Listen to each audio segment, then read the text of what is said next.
Hello everyone, and welcome back to the channel. Today, we're diving into a fundamental skill in technical drawing, creating a three-view drawing. So, what exactly is a three-view drawing? Well, it's a multi-view drawing where we show an object from three different, essential angles. We use this when a simple front view just isn't enough to describe the object completely. Let's take this object as an example. Now, if I were to show you every single side, front,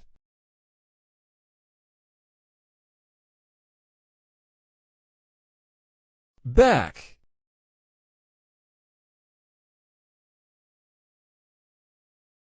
top,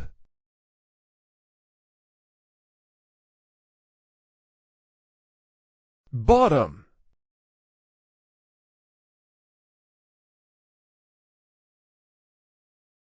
left, and right, that would be 6 drawings. That's often more than we need. Our job as drafters is to be clear and efficient. So, how do we choose the best 3 views? The non-negotiable front view. The front view is our starting point. It's the most important view that shows the object's primary shape and features. You should always draw this one first. Choosing the best side view. Now, we need a side view, but which one? The left or the right? If we look at our object, the right side view is the winner. Why? Because it has fewer hidden lines, those dashed lines that show edges we can't see.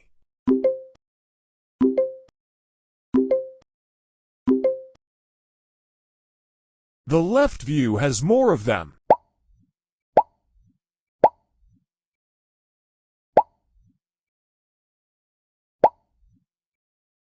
Making it a bit cluttered and harder to read, we always prefer the view that is clearest.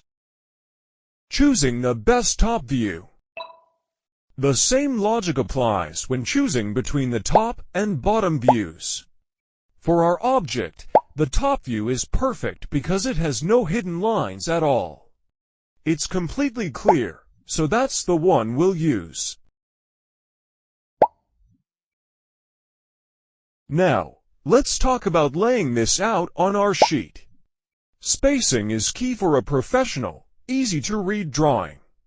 Follow this simple rule, and you'll get it right every time.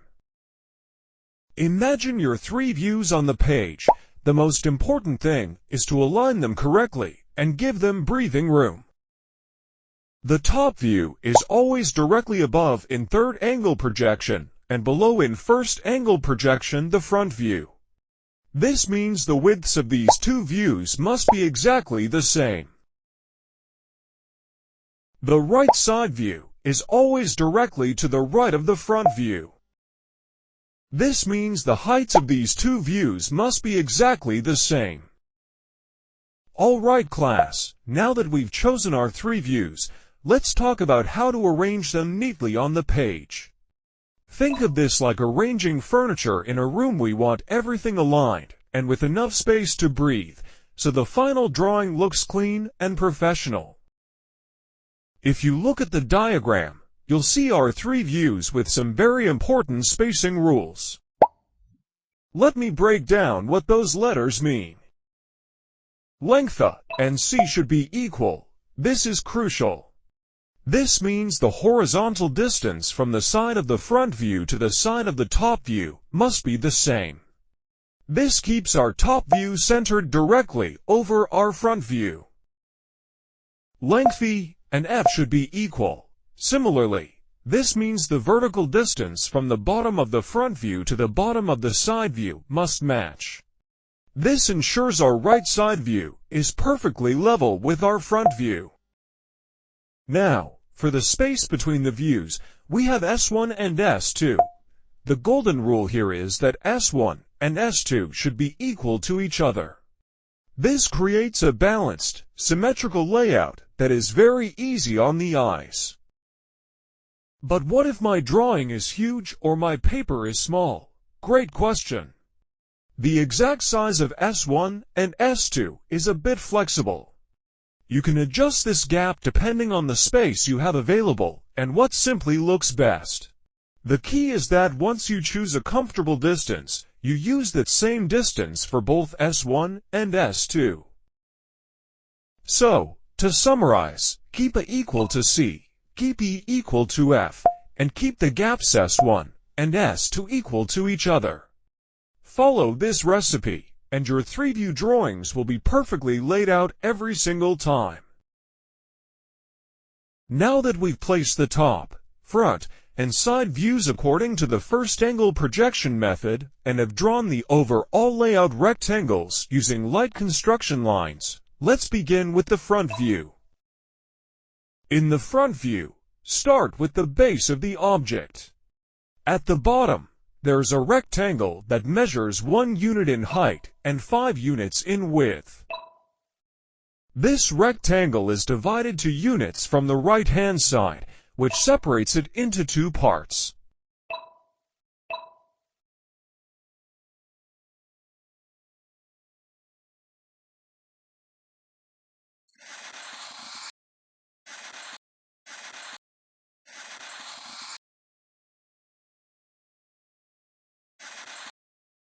After creating this base, we can build the L-shaped feature that sits on top of it.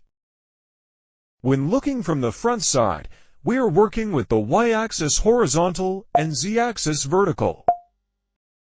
Any feature that is formed using these 2 axes will be visible from this direction.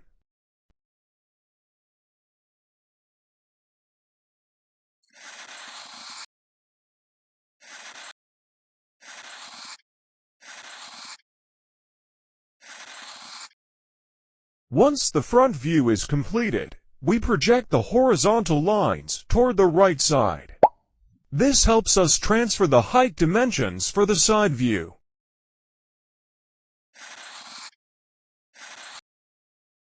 In the side view, we can see the x-axis and z-axis, but not the y-axis, since from this direction it appears as a point.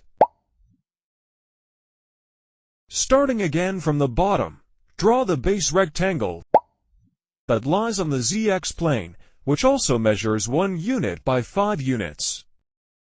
Now, if there are edges or lines that exist behind the visible surfaces, they should be shown as hidden lines, that is, dashed lines. Remember, we only draw them as dash if they are not coincident with any visible edge. If a hidden edge aligns with a visible one, we show only the solid visible line. In this particular case, there is a 1 unit line along the z-axis that is hidden from the right side view, so we represent it using a dashed line.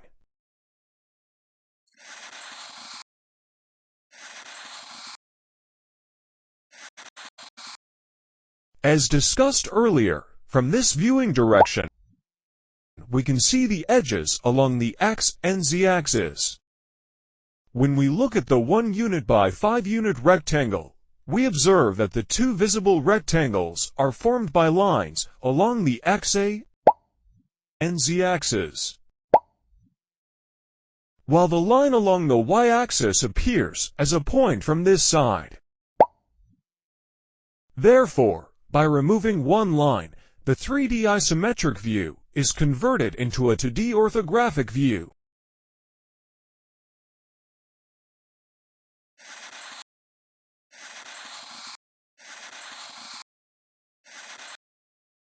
After finishing the side view, we move on to the top view. To construct the top view, project lines from both the front and side views. From the side view, project the vertical lines downward until they meet the 45-degree projection line, and then project them horizontally toward the top view area. Similarly, project vertical lines from the front view downward until they meet the top view boundary, drawn with light construction lines.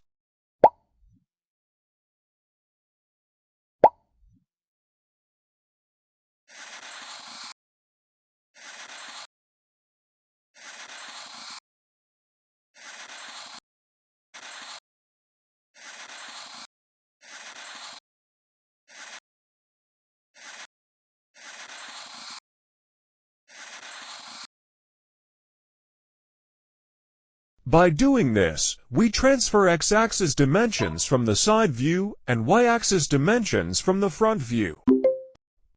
Since we're now looking from above, the z-axis becomes a point and is therefore not shown. Finally, start drawing the top view beginning with the base L shape as seen from above.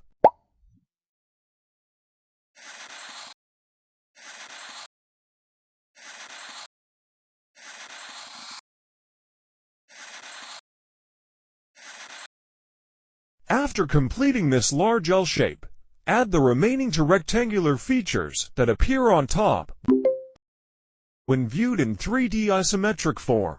Remove any unnecessary z-axis lines and keep only those along the x and y axes to accurately represent the top view.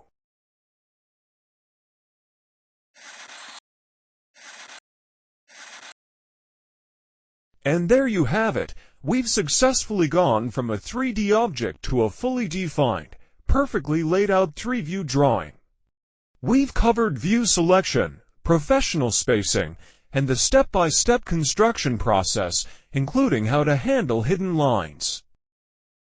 If this tutorial was helpful, please give it thumbs up and subscribe to Draft and Dialogue for more content that breaks down technical drawing into easy-to-understand dialogues.